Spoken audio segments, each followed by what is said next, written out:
तामुलपुर जिल्लानि जुगमारी निजदेफेलि दल फोरबोनि सनाथि मायथाइ फोरबो फालिथाय तामुलपुर जिल्लानि बेन्दोंआव थानाय जुगमारी निजदेफेलि मिलन दल मन्दिरनि सिथलायाव दल फोरबोखौ फालिनाया 50 बोसोर जाबाय। बे 50 बोसोर दल फोरबो फालिनायजों लोब्बा लाखिनानै 17 मार्चनिफ्राय 22 मार्चसिम सान द'नि हाबाफारिजों 51थि जुगमारी निजदेफेलि मिलन दल फोरबोखौ आरो सनाथि मायथाइ फालिथायखौ थांनाय बृहस्पतिबारनिफ्राय जागायबाय।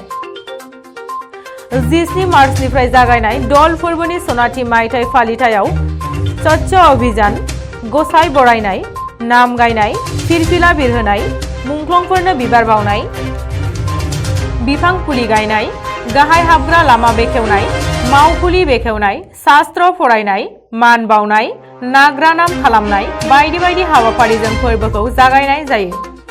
बे दल फोरबोजों सोमोन्दो लाखिनानै कासियली फाउन्डेशननि बानजायनायाव मोनसे रायमोमान दिन्थिफुंनायनि थियारि खालामनाय जादों।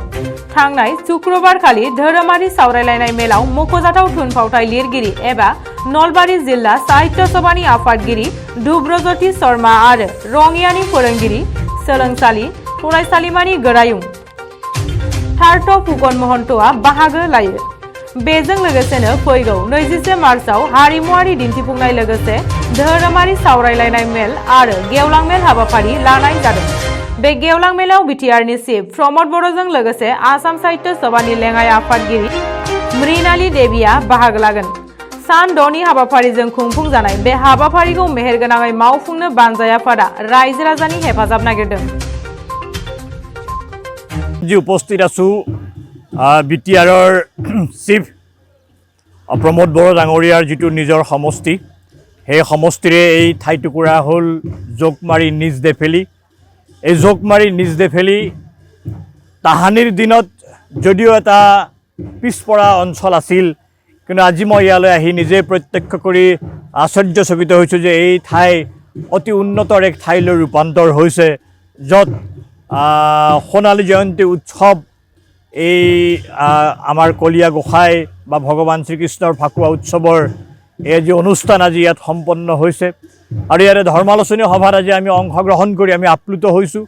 এই ৰাইজৰ মৰম, ভালপোৱা, বিশ্বাস, প্ৰেম আৰু ভক্তিভাৱৰ তেওঁলোকৰ প্ৰতি যি শ্ৰদ্ধা, ইয়াত বিভিন্ন জাতি জনগোষ্ঠী ভাষাৰ মিলনৰ থলী, এক অপূৰ্ব সমন্বয় থলীলৈ আজি ৰূপান্তৰ হৈছে নিজদেফেলি আৰু জোকমাৰী গাঁও।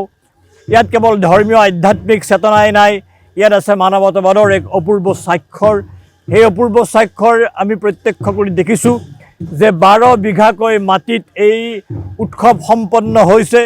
এই উৎসৱ এদিন কোনোবা স্বপ্নদ্ৰষ্টা পুৰুষে আজিৰ পৰা 50 বছৰ আগতে তেওঁলোকে ইয়াত উদযাপন কৰিছিল আৰু এই দীঘলীয়া ধাৰাটোৱে আহি আহি আজি সুবৰ্ণমণ্ডিত হৈছে।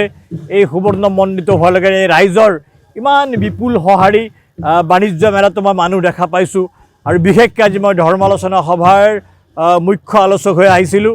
মই আশ্চৰ্যচকিত, মই বিস্মিত যে সহস্ৰাধিক মানুহে আজি ধৰ্মৰ কথা আজি শুনিছে।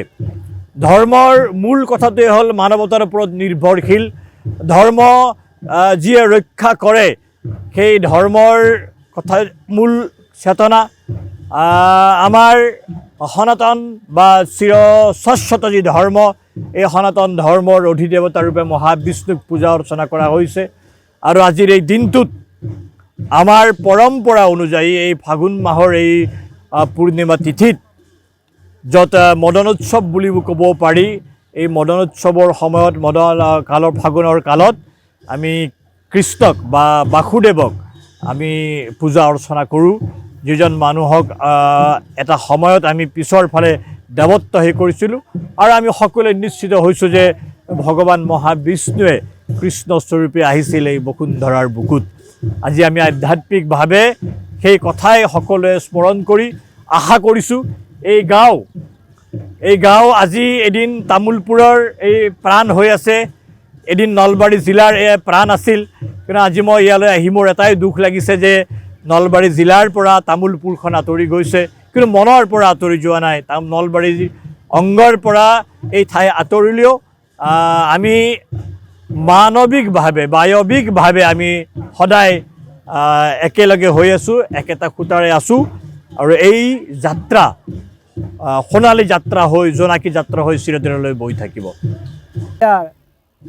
আটাইতকৈ আওহতীয়া আমাৰ এই বৃহত্তৰ জোকমাৰী নিজ দেফালীয়া অঞ্চল, এনেকুৱা এটা পিছপৰা অঞ্চলত 1972 চনতে কেইজনমান সমাজ অনুৰাগী মানুহৰ নেতৃত্বত গঢ় লৈ উঠা এই দৌল উৎসৱটি আজি 51 বছৰ সম্পূৰ্ণ কৰিলে। আৰু এই বৰ্ষটো আমি সোণালী জয়ন্তী বৰ্ষ হিচাপে উদযাপন কৰিছোঁ। আমি 6 দিনীয়া কাৰ্যসূচীৰে এই উৎসৱটো উদযাপন কৰিবলৈ আমি সিদ্ধান্ত লৈছোঁ। আজি দ্বিতীয় দিনৰ কাৰ্যসূচী। এই কাৰ্যসূচীত আছিলে ধৰ্ম আলোচনী সভা। এই ধৰ্ম আলোচনী সভাত বিশিষ্ট সাংবাদিক, নাট্যকাৰ আৰু নলবাৰী জিলা সাহিত্য সভাৰ সভাপতি মাননীয় শ্ৰী ধ্ৰুৱজ্যোতি শৰ্মা আৰু নলবাৰী BEd কলেজৰ অধ্যক্ষ পাৰ্থৱৰ্তী মহন্তদেৱে সুন্দৰ ভাষণেৰে ৰাইজক আপ্লুত কৰে।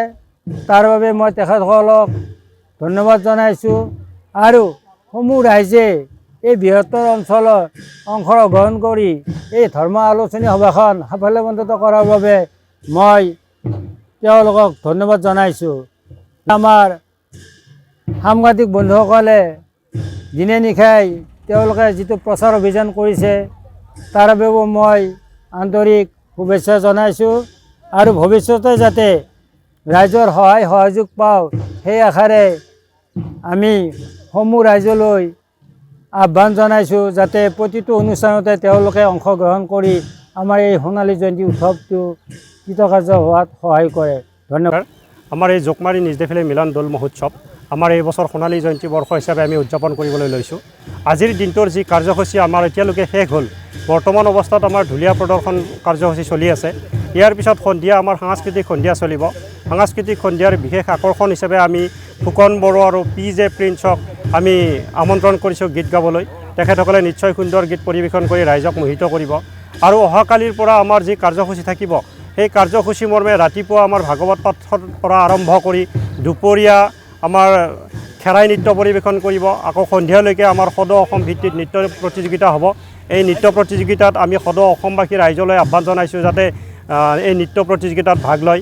তাৰপিছত সন্ধিয়া আমাৰ নৃত্য প্ৰতিযোগিতাৰ শেষ হ'ব। শেষ হোৱাৰ পিছত তাৰ পিছদিনাখন আমাৰ যিদিনা শেষ হ'ব সিদিনাখন আমাৰ আবেলি ওজাপালি প্ৰদৰ্শন কৰিব। আৰু ৰাতি সন্ধিয়া আমাৰ ৰাকেশ ৰিয়ানৰ গীতৰ শৰাই থাকিব।